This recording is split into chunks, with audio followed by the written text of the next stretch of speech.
Aminul new nursery থেকে নতুন একটা ভিডিও নিয়ে এসছে। ভিডিওটা দেখেন। ভিয়েনার পেয়ারা, ঠিক আছে, দেখেন কলম চারা, গাছে ফুল এসে গেছে। ভিয়েনার পেয়ারা সুন্দর সাইজ হয়, খাতিও সুন্দর। আপনাদের যদি চারা লাগে স্ক্রিনে নাম্বার দেওয়া আছে, এই নাম্বারে যোগাযোগ করবেন। চারা ডেলিভারি করা হয়। আপনাদের যদি ভিডিওটা দেখে ভালো লাগে লাইক সাবস্ক্রাইব করে দেবেন।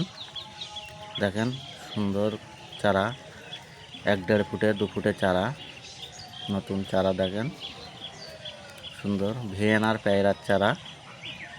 আপনাদের লাগলে স্ক্রিনে নাম্বার আছে, এই নাম্বারে যোগাযোগ করবেন। দেখেন সুন্দর সুন্দর চারা, ভিয়েনার পেয়ারা। দেখেন আপনাদের পেয়ারাটা খেতেও সুন্দর।